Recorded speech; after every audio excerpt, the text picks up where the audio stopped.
Peran laki-laki menjadi penting. Tadi saya katakan, ketika kita akan membangun keluarga, tentu bukan hanya sekedar yang perempuan ya, yang ngurus ya, kan anaknya anak bersama, rumah tangganya rumah tangga bersama. Dan tentu kita harus melihat juga resikonya siapa. Ya. Dan untuk itulah ketika kita sangat mengharapkan berulang kali di dalam sosialisasi, dalam komunikasi kita dengan para pasangan, sebaiknya kalau mau ber-KB itu harusnya datang dua-duanya. Gitu ya. Mendapatkan penjelasan, mendapatkan sosialisasi, edukasi sama-sama. Ya. Karena kadang-kadang bukan kadang-kadang, karena di dalam penggunaan itu ada informasi yang harus dilakukan.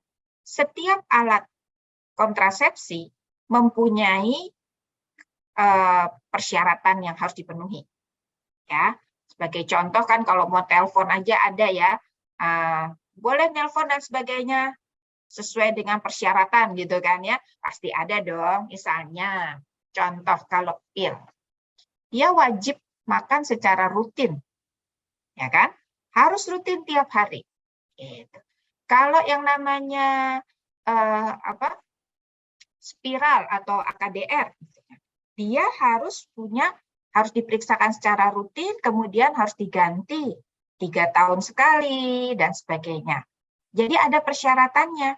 Misalnya juga kalau kita lihat penggunaan AKDR itu, kan biasanya kalau dibilang, Bu, ada tali yang masih panjang gitu ya, harus dipotong. Nah, panjang talinya dicek, kemudian keputihannya, dan itu akan berpengaruh pada hubungan pada hubungan suami istri.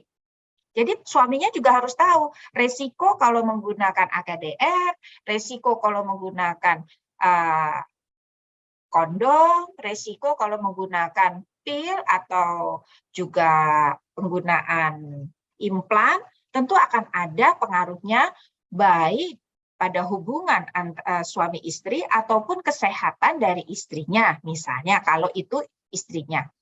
Atau kalau istrinya juga punya gangguan kesehatan yang tidak memungkinkan dilakukan menggunakan peralatan tersebut, bisa disepakati apakah suaminya yang menggunakan misalnya dilakukan vasektomi begitu. Dan itulah sebabnya pentingnya mereka duduk bersama, peran laki-laki juga.